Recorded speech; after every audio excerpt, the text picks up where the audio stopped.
Good evening. Welcome to The Pipeline. I'm Cory Morgan. This is the Western Standard's weekly panel show where we break down the top issues of the day, discuss them, analyze them. Usually have a couple of our top writers or columnists on to help navigate these things. And today we've got a lot of really complicated and difficult stuff to navigate. So I'm going to start, though. I'll get our speaking to our sponsor first out of the way, and that's the Canadian Shooting Sports Association. They are a fantastic sponsor, guys, and this is how we can keep having these shows, keep breaking into these issues you're not going to see on the mainstream media, is because of sponsors and, of course, members like yourselves. And I'm sure you've subscribed, right? Well, the Canadian Shooting Sports Association, if you own firearms, you want to own firearms, you have to be a member of these guys. They stand up for your rights, and there's all sorts of resources too. I mean, directions to firearms shows, shooting sports events, things like that. Check them out. I mean, it's standing up for you because you got a government that wants to take away your rights, and if you don't stand up for them, you're going to lose them. It's just Canadian Shooting Sports Association, CSSA-CILA.org, or just Google them, Canadian Shooting Sports Association, and take out a membership, guys. All right, let's get to it. I'm joined today by our opinion editor, Nigel Hannaford. Hello again, Cory. Hey, good to see you back in studio. Yeah. And just love it. Our news editor, Dave Naylor, who's been running hard this week. It's been a crazy few days, Cory. It has. So, I mean, I'll get right to it. It's going to dominate this show because it's just dominated the whole week.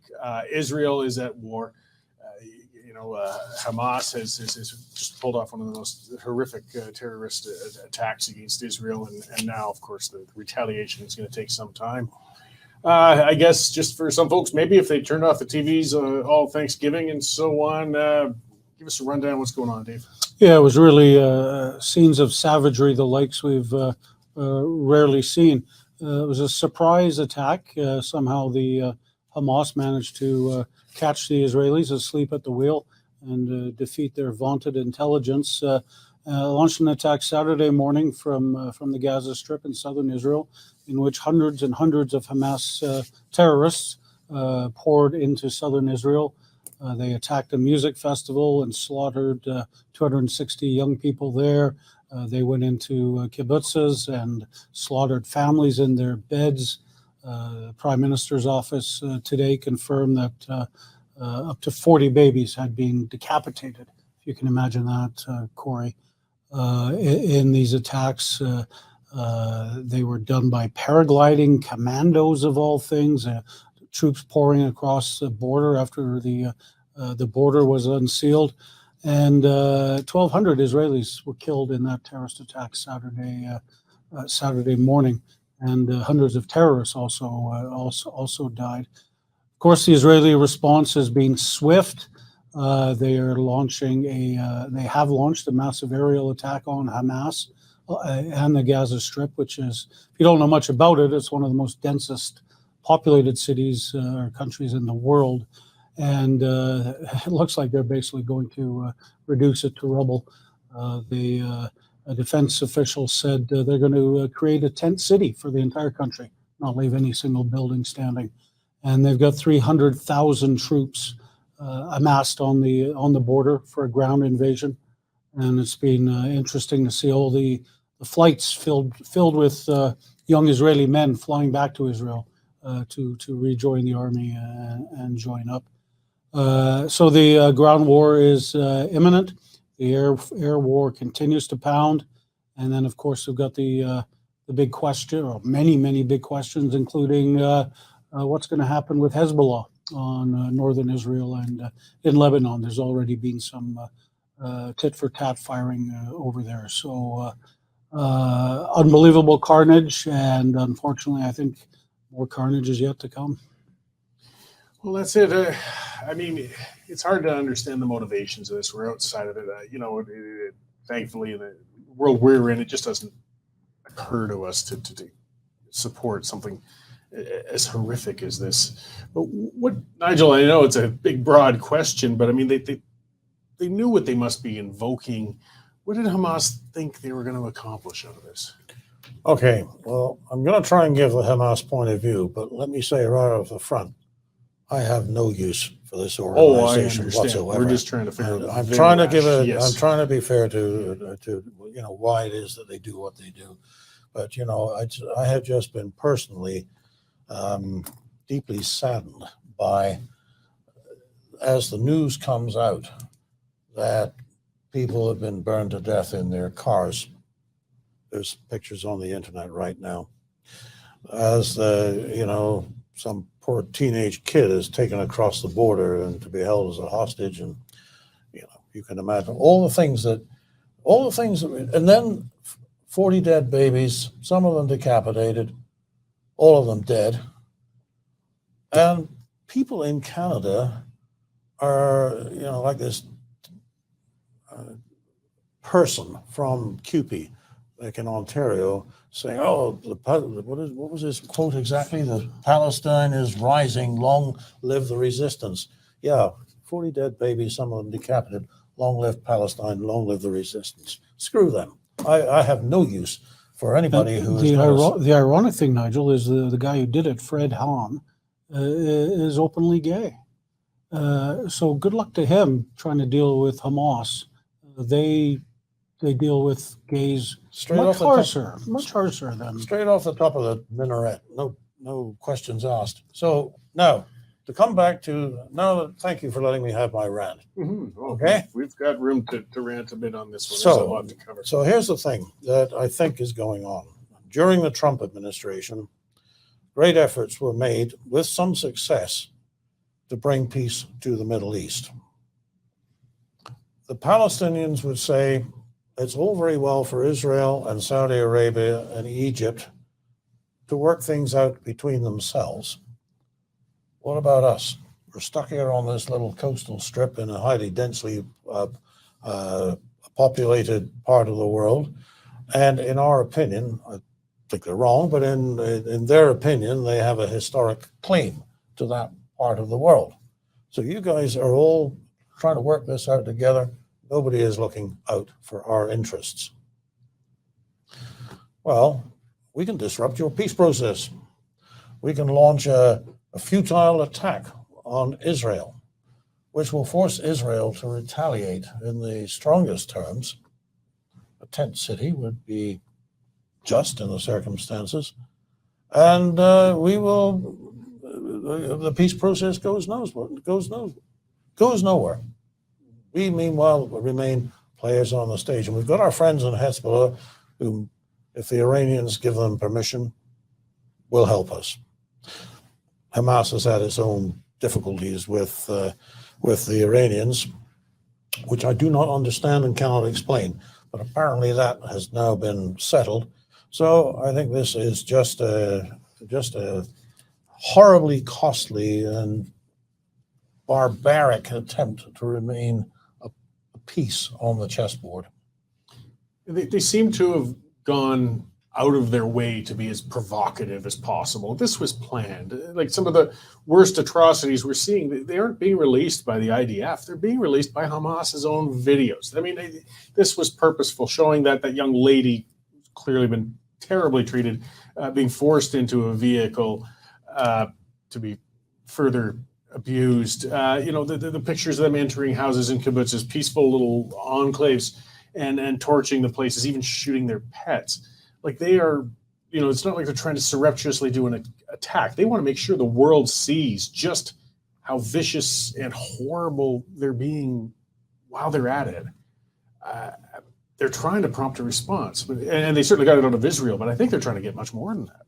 Yeah, I don't understand the end game here, as Nigel says. I mean, what Israel is now doing had to be expected, and if you operate with such barbarity that you're severing the heads off babies, then shouldn't you expect your country to be turned into a parking lot? And that's what's going to happen. So I don't really see the end game here. The Gaza, Hamas runs Gaza. They're in charge. They're the government. They're the elected power.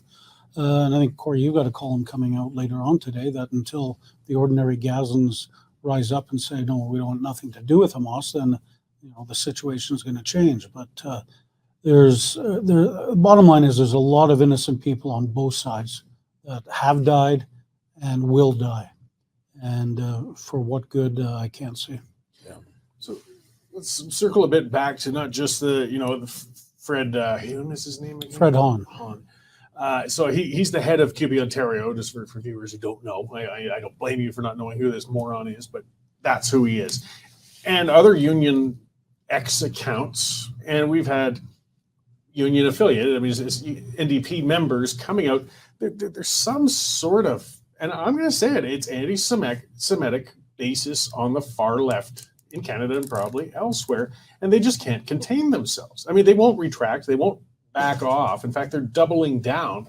It isn't just a case of being, because they always say, oh, we're allowed to be critical of Israel. Yeah, that's fine, but you're celebrating Hamas. There's a big difference there. Yeah, while Rachel Notley, Alberta NDP leader, has condemned the attack, one of her MLAs, Calgary Klein MLA, Lizette Tejeda, apologize if I got her last name wrong.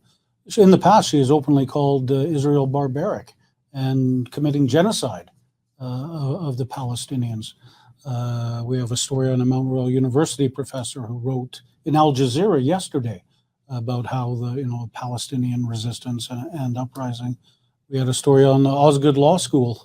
They're lawyers of the future, praising the Palestinian resistance. On a point of detail, that was a group of Muslim lawyers within the school that did that. Yes, correct. But academia across the world basically is coming under scrutiny for anti-Semitic posts and teachings and whatnot. So, well, our friend at Mount Royal University, his line apparently is, well, I don't seek to justify violence. I seek to explain it, and I think that's an incredibly tight, small rope to try and walk. Because if you're saying, well, obviously anybody who had suffered this would do that, you've gone beyond explaining, and already you're starting to justify, and you're certainly encouraging. So I find his input on that highly suspect, not the least because when he controlled the Calgary Peace Prize, he managed to get it awarded to a fellow who had called for the death of all Jews. Israelis. So it's pretty. I don't know how these people draw their salary, frankly. No, but it's it's kind of disturbing to see in all major cities Palestinians openly celebrating the death of these hundreds of Israelis waving flags, marching. Toronto, Montreal, Vancouver. In Toronto we had a massive counter protest. 300 pro-Palestinians, 15,000 pro-Israelis. So at least that was good to see in Toronto. So, I mean, I got to imagine, your average, organized labor, it's the heads of organized labor who are putting out these odious remarks in support of terrorism. I'm going to say it like that. They're supporting terrorists. I'm not going to sugarcoat this. Mm-hmm. Shouldn't these members start speaking up, though? Like, that's enough. You guys don't, because I'm not seeing that. I'm not seeing members saying, hey, they don't represent me. This is supposed to be a labor union. They're supposed to negotiate my workplace contract. They're supposed to ensure, that have good working conditions. And here they are sidetracking and supporting terrorists. There's not a rush of people saying I'm going to withhold my dues. Yeah, well, I guess on a purely practical level, it's just a payroll deduction. It's kind of hard to do because if the payroll clerk says, "Well, I have my orders. I got to do this," it's a little difficult. But you're right. There should be groundswell. Like, I cannot honestly believe that every one of the 4,000. I did have a number. There was a considerable number of workers that this particular local was representing. I can't believe that every one of those is just in lockstep and seeing the blood flow and the heads roll. That they would say, "Yeah, let's have more of this." You tell them. Yeah, there's been no immediate call for his removal from any union member. They pulled the tweet down pretty quick. Yeah, and he even doubled down yesterday, and they blamed trolls, for causing all the hysteria, anti-Israeli trolls, pro-Israeli trolls. So it's he's got himself in a world of trouble, and he doesn't seem to want to apologize for celebrating the death of more than 1,000 people. And this is the thing. This is a very, very complex. And if you really want to get into the whole history of the Arab-Israeli conflict and go back over the decades and see where all this came from, I don't know whether you would ever reach a conclusion. But there is a time and a place to make your argument. And when innocents have been brutally murdered, is not the time to say, "Way to go, boys! Let's do some more." That is, I just have no patience with that whatsoever. I know that the counter argument to that would be, well, the Israelis do it all the time. The thing is, they don't do it all the time. No, there's no moral equivalence. There I'm isn't. tired of people trying to play that. That's exactly right. Israel responds when the other side provokes. And and by the way, if children are killed in Gaza, as undoubtedly by the look of things, it looks as if they will be, it's a different thing to drop a bomb on a building and the people inside are killed than what it is to go into a bedroom and stick a knife into a child and then cut its head off and leave the bed. The picture you showed me, the just bed covered in blood and toys around covered in blood. And you know the child has just been murdered there. That's very personal. And the intensity of the hatred in a young man, because that's what it's going to be, the intensity of a hatred in a young man to do that is just a horrifying thing to see, and to know that somebody put that in there. Somebody taught him to feel like that. What kind of people are they? The cowardice of it. You know, I mean, I think nobody sane likes to watch war and people killing each other, but they can wrap their heads around military forces. Yes. In a conflict going at each other, combatants, even if it's still horrifying. But these guys, again, went out of their way for the low-hanging fruit. They went to a music festival for peace, of all things. You knew these were not going to be people who were going to fight back. And for people not familiar with it, a kibbutz is like a little commune. I said on X the other day, the closest equivalent would be almost like a Hutterite colony. You know, it's agriculturally based. It's small. They tend to be pacifists, often hippies. And again, these are spots, they knew that. They're not going to deal with somebody fighting back or shooting back. They're pacifists, and they slaughtered them. It's just astounding on this level. So getting to the political response. So, you know, the country's condemnation, at least from civilized nations, has been pretty much universal, hasn't it? It has. Our own Prime Minister, Trudeau, did what I thought was a good job, and I think we can all agree that he did a good job on... Here's the exact quote. Hamas terrorists aren't a resistance. They're not freedom fighters. They are terrorists. And no one in Canada should be supporting them, much less celebrating them, Trudeau said. So very, very, Amen. very, amen. How often do we get to say that? Something Trudeau did, yeah. And he was at a community of Jewish people in Ottawa that night, as was opposition leader Poilievre. Poilievre was even stronger than Trudeau. So two good statements from our leaders, and yeah, the universal condemnation, except for maybe North Korea and Russia. But every other sane leader in the world has condemned it wholeheartedly. And I do want to give some credit where it's due, because, you know, I spend a lot of time beating on Prime Minister Trudeau. But he covered, as a guy who's typically non-committal, likes to be mealy-mouthed, likes to give word salad. He was very clear, as you quoted there. And he used the key word terrorist, which our state broadcaster won't use. He condemned the people supporting it, which a lot of people won't do. Again, their silence is almost consent. Which he could have dodged by just not even talking about that. But no, he addressed it. And he also said outright that Israel has the right to defend itself. I was impressed. Yeah. Interestingly, over the last 2 days, King Charles has called Hamas terrorists, as has Prince William, and the Princess of Wales has called them terrorists. BBC hasn't. Yeah. Combatants. Combatants. Militants. That's another one of their favorites. Fighters. Yes. When you go in and slaughter children and families, You're a fighter. You're a terrorist. Mm-hmm. I mean, this is something I think developed nations have got to start pushing back on. Again, it's this mealy-mouthed crap when it comes to these kinds of acts.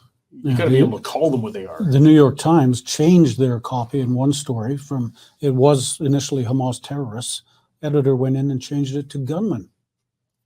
So did gunmen, or was it militants that killed Mountbatten and his family, or? No, I think it was IRA terrorists. Yes. I believe you may be right. You know, and they certainly didn't hesitate to call it that then. And this is far more targeted and horrific than that. Yeah, but good for Trudeau and good for Polya for doing the right thing. Yes, well, there's going to be a lot of, I guess, moral questioning and things going on. I mean, the initial horror is fading off, and we're actually going to see more of the downscaling, unfortunately, over time. Have you noticed the strange double standard in the liberal elite media, though? When it comes to something like this, they are at pains to be seen as even-handed and not trying to manipulate the language so that they lead people in any direction. So don't talk about terrorists. You talk about something else. You talk about fighters or combatants. But on the other hand, if it's one of their subjects, the most loaded headlines and twisted leads are justified all the time, just so as that you, the reader, don't have any doubt as to about what the truth is in the story is, what we're telling you. It's unsettling. Well, we have a tax-funded Canadian Anti-Hate Network, I believe that's what right. it's called. And they dedicate all their time going after the truckers' convoy and the parental rights movements, because apparently they're spreading hate. They still, to this point, remain deathly silent on the pro-terrorist rallies held across the 5 days without a peep.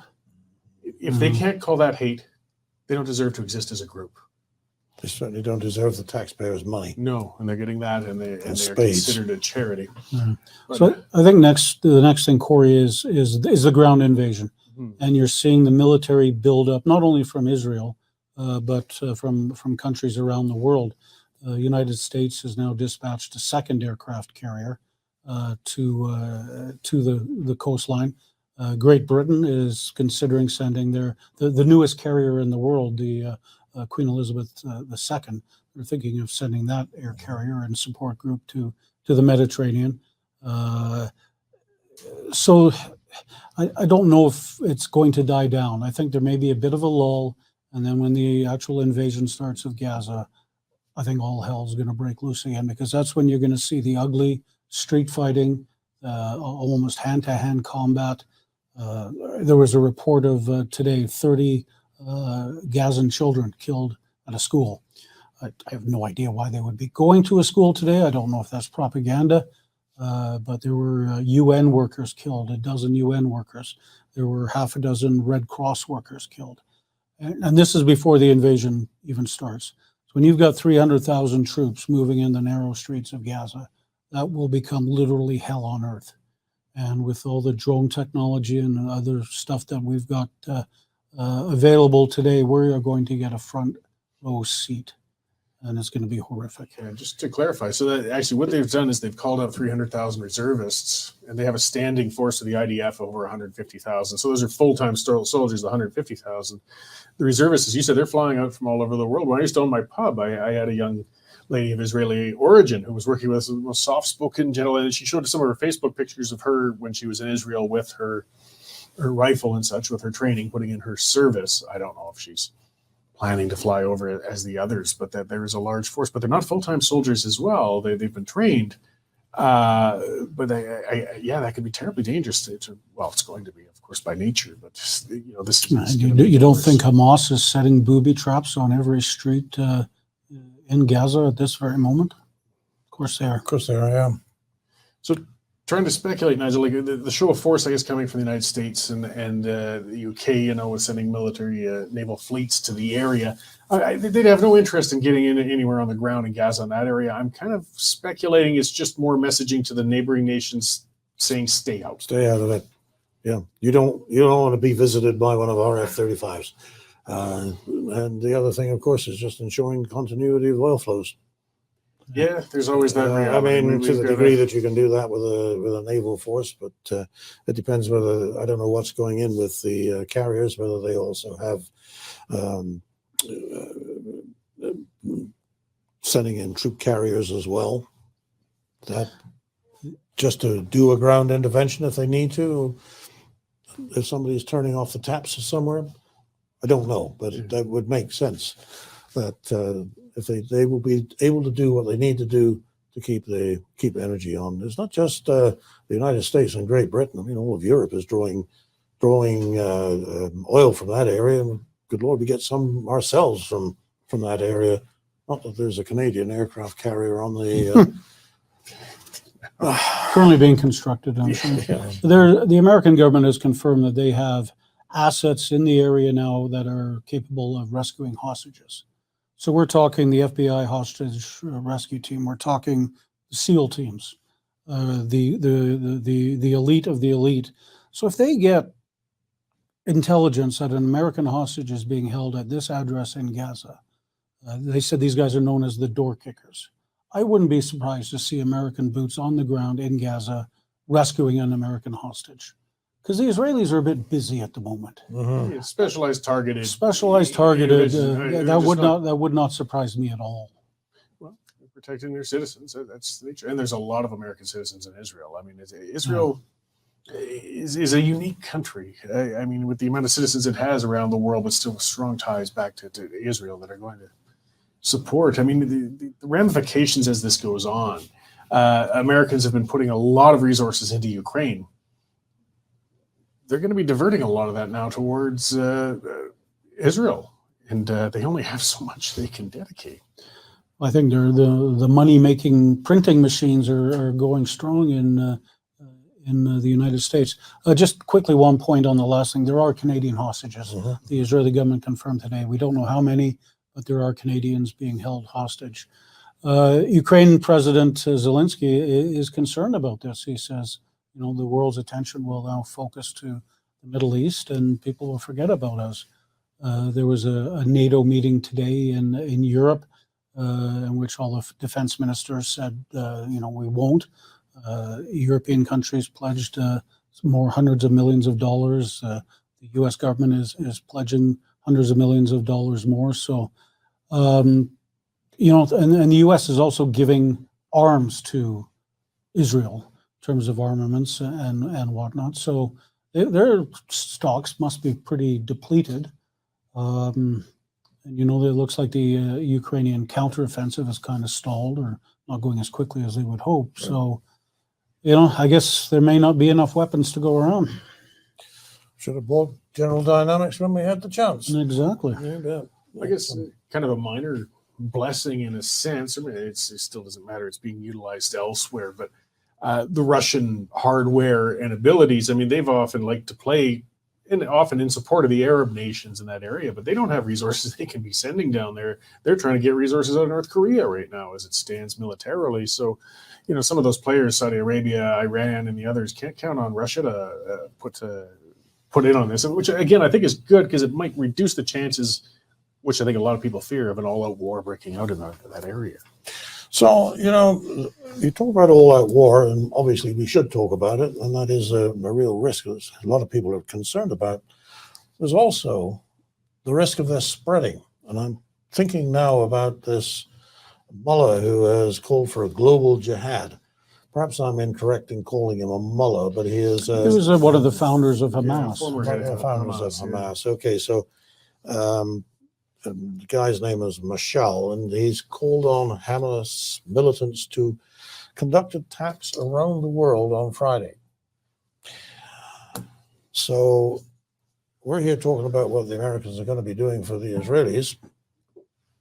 I wonder if we're going to be talking next week about how the Americans handled attacks on their own soil. It's an interesting point, Nigel, because there was a lot of talk on Twitter over the weekend about the absolutely crazy flow of migrants coming across the U.S. southern border, 10, 11,000 a day. And there was speculation that amongst this crew, not just recently, but a while ago, Hamas operatives, terrorists, have slipped in and are now in the States. And the speculation got so much that the FBI actually issued a statement on it saying, we're monitoring. We're not aware of anything looming, but it's it wouldn't come as a surprise if something happened in the United States over the next month or so. Well, just before we came on the program, Dave, I downloaded one story, just as very recent here, about two men who had been apprehended, who were on the terrorist watch list, and they were trying to slip across the border. And the thrust of the story was that, it was only two men. It's very rare, whereas in actual fact, it was more like, according to a different source, that it was more like about 160 people over the course of that time had been recognized. But they don't have to be on anybody's watch list. No. You can just be a young kid and growing up in Gaza without any prospects, and somebody says to you, if you want to do this, you could go to the United States. You'll come up through the border. We'll get you through there. You don't have to worry about the gangs. We'll get you through, and you just go where we tell you and wait. And there will be other sleepers who will be doing the same thing. And when we give you the signal, start shooting. We always thought it was going to be the Russian sleeper agents. Yeah. But there's nothing to say Hamas doesn't have sleeper agents. You talk about the 2 that were picked up. Okay, well, 2 out of how many? 11,000 people cross a day, and you find 2. Well, yikes, the other part is some just local nut bar who's inspired by the events over there. He decides on their own. I mean, Dearborn, Michigan, how many thousands came out waving there, because there's a very large population there of people. Again, most of them, of course, aren't going to commit any acts of violence, but that's the nature of terrorism. A very small number of people can commit some terrible amount of damage, and then you get the social backlash, and then we really will start seeing some.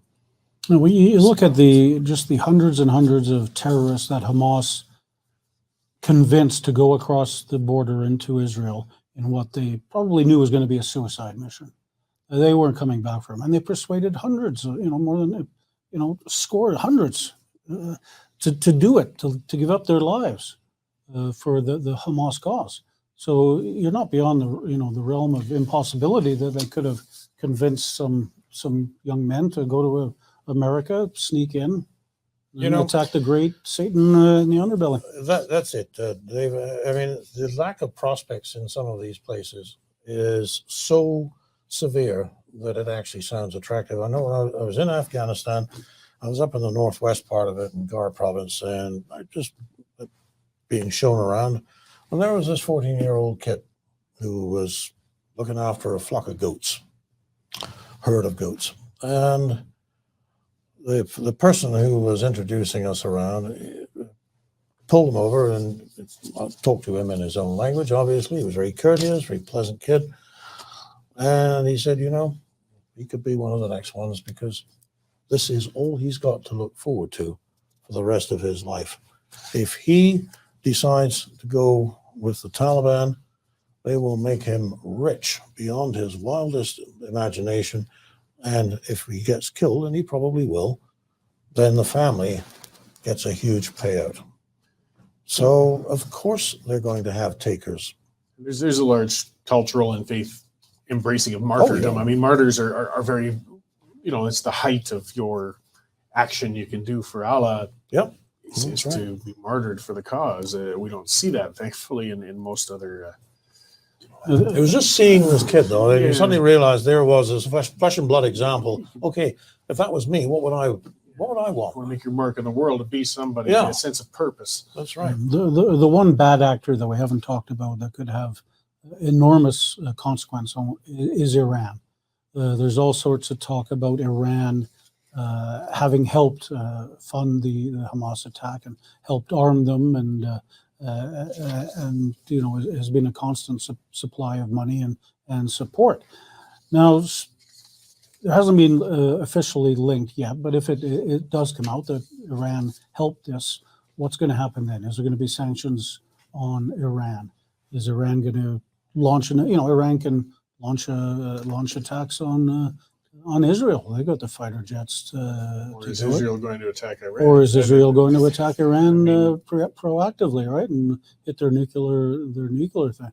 And the big thing with Iran is the world's 4th largest producer of oil.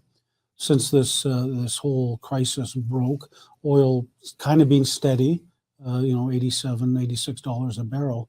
But if sanctions are put on Iran that affects their oil producing capabilities, that's when we're talking about $100 a barrel oil and $2 a liter gasoline. Mm-hmm. So they're a crucially important player, and I don't think their leaders are playing with a full deck. So they're unpredictable, which is very dangerous. Well, again, their hatred of Israel is in the same league as the hatred that's inside a young man who stabs a baby to death. They're capable of anything. And we've been lucky so far that wiser heads have prevailed, but not necessarily forever. They will seize what they view as their chance. This could be it. One final push and the little Satan is finished. Well, we're old enough to remember enough hostage situations in Iran, enough Ayatollahs and ongoing. I mean, Iran's always been a rogue, nasty player. Just the fact, it's a reality as cold as it sounds. They have so much oil, they can't be taken off the stage, but they increasingly just insist on being such a terrible player on the world stage. It's the darndest thing, Cory. I mean, you run into Iranians over here all the time, people who have legally immigrated to Canada from Iran, some of the nicest people in the world. They're really fine people. What is it about their government that they can't get rid of it? I know they've tried from time to time, and they've had their heads knocked and worse for making the attempt. But this is like a group of gangsters that's running a small town in the Wild West, except that it's not a small town. It's a country that may have a nuclear weapon. So the Revolutionary Guard has got their boot on the throat of the country. Their secret police, whose name escapes me now, they're beating women for not wearing their hijab properly. So very difficult for the population to overthrow that government, I would think. It's easy, I guess, to sit here and say, and that's kind of what I push in the column and talk about. Just saying Gazans have got to start getting up and pushing back. But it is easy for me to say from the comfort of here versus somebody who's on the ground, where you could be very terribly executed if you try to push against the authorities that are in power and fail. I'd like to talk, if we could, a minute, Cory, about Canadian Palestinians and how they're showing their support. I did a story yesterday on an Air Canada pilot who was photographed wearing a Palestinian scarf, and it tweeted horrible things about Israel, wishing them to condemn in hell and burn in hell, and saying Adolf Hitler would be proud of the Israeli activities. Got on social media, as of course it will, and then you've got people saying, well, Air Canada, what's going on here? I don't want to fly into Tel Aviv with this guy. It was cleared to fly the big 787 jets. So Air Canada immediately grounded him. It's turned political now with Hope Chilliwack MP Chuck Stroll and the Conservatives calling for his dismissal. We got a Toronto cop I just saw before coming in here who was basically doing the same thing. He's in uniform, but his Twitters are showing all sorts of nasty messages against Israel. So it's interesting. I mean, can a pilot be fired for supporting Palestine? I mean, talk to your Human Rights Commission on that one. Yeah, it's difficult, actually. Well, I don't know whether it is. Well, there's the line between Palestine and Hamas. There's where you start to get a little more blurry. No tolerance for supporting Hamas. If I were in HR in Air Canada, it would be this simple. I would say, listen, man, we give you a uniform, you wear the uniform. You're not allowed to adorn it with a Palestinian flag or a gay pride sticker or anything else. In that individual case, yeah, he abused his uniform and representation. Absolutely. I agree with Dave. This fellow shouldn't be flying at the moment for all kinds of reasons that we can imagine. But as far as just getting this gentleman to be, it's a corporate thing. It's like when you go to Starbucks, they're not supposed to wear their personal T-shirt clauses and things like that. Good. That's not what you're there for. Do that on your own time. So, but with somebody with those kinds of political views, boy. Yeah, well, I know we're kind of talking around it, but the reality is if you're flying on a plane, you don't want to think your pilot may be somebody who has terrorist leanings. Kind of simple, really, isn't it? Go it? through your mind Common a little. sense. I mean, it's, thankfully that we haven't seen that, but he's in a position of being entrusted with the lives of a lot of passengers. And you wonder how extreme his views might be or how stable he might be. Yeah, Nigel, when he was talking about touring Afghanistan, you weren't on a personal holiday there. You were there with the Prime Minister. Well, the incident I was talking about was on a previous trip. I've Okay. been there twice. You suggested the headline for this particular episode be Israel fires water. Yeah. And Cory and I didn't really understand it, but when you told us, it was very interesting. Well, look, back in 2014, Prime Minister Harper did address the Knesset of Israel. And it was an emotional speech. It was intended to be to express Canada's ongoing friendship and support of Israel. And in that, he said, "We will be with you through fire and water." It was a wonderful moment when he delivered that line in the Knesset. There was a brief pause, and then like 600 people simultaneously drew their breath in, and then he got a standing ovation that went on for quite a long time, almost embarrassing.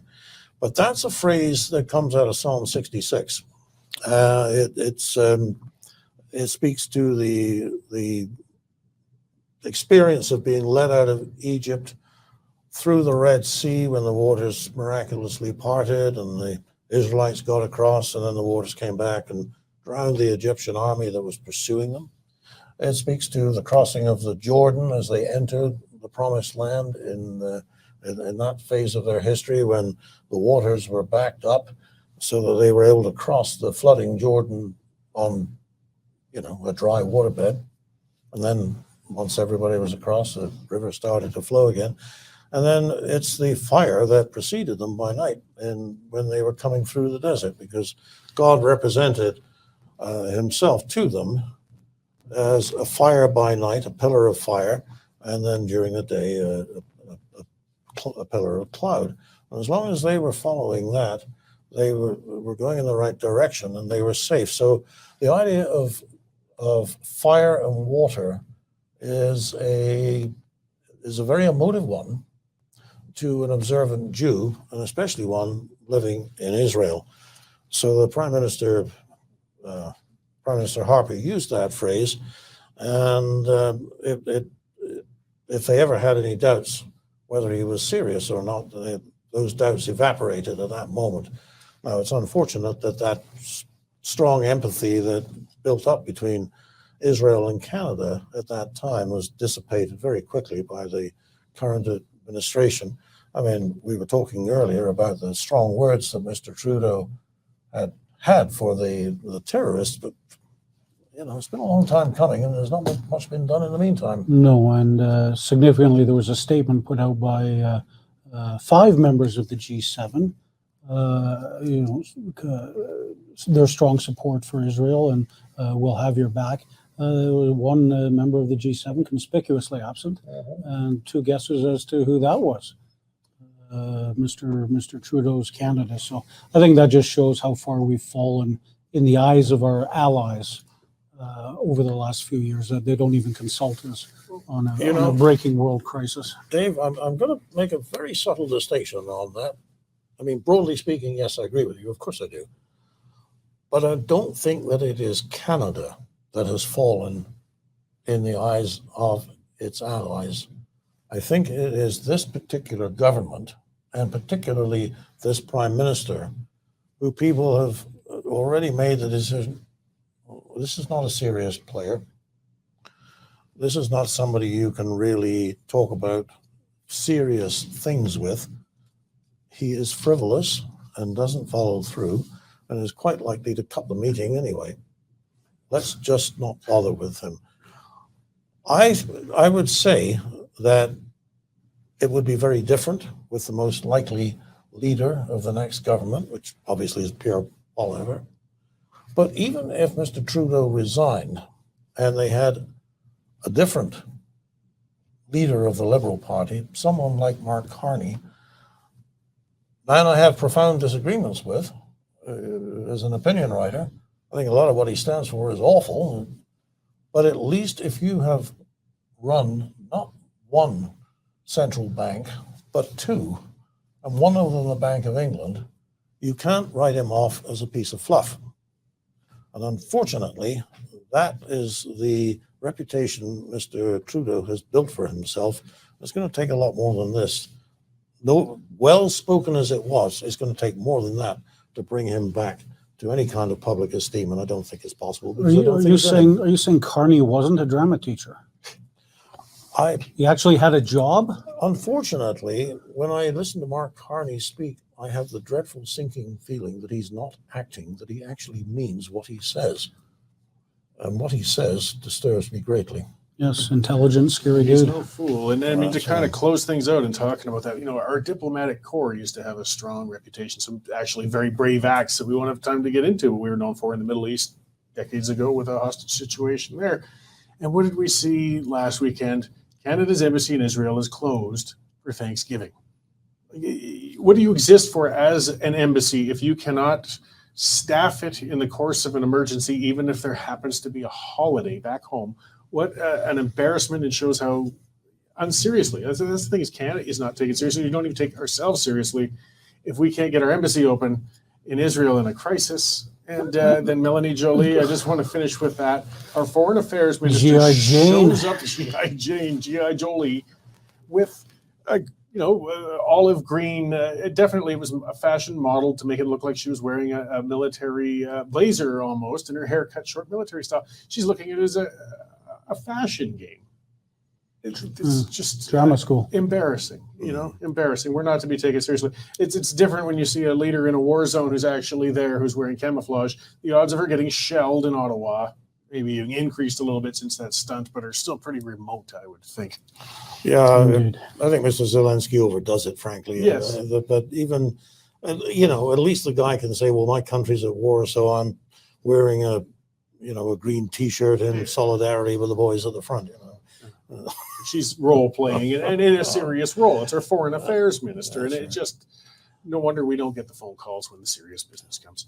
Oh, well, thank you guys. Hopefully, though, we have some brighter things to speak of next week. Really cheered me up. Thanks, Cory. No problem. At least in kind of a semi-dark comedy note with Madame Jolie anyways, and her stunt. And that's all we can do. We have to laugh or we'll never stop crying. So thanks, guys. Thank you. Thank you all, and we will see you all again next week. Be sure to follow us on our social media channels, share our stuff, and subscribe if you haven't already. Have a good week. The current Lethbridge feed grain prices are as follows. Cash barley's at $3.45, feed wheat's at $3.55, and corn's lower at $3.47 per metric ton. In the milling wheat markets, December Minneapolis futures lost 3.5 cents at $7.20, with local hard red spring bids for October movement at $9.60 per bushel. In the oil seeds, November canola futures are down $3.10 at $701.50 per ton, with delivered values for October movement at $15.57 per bushel.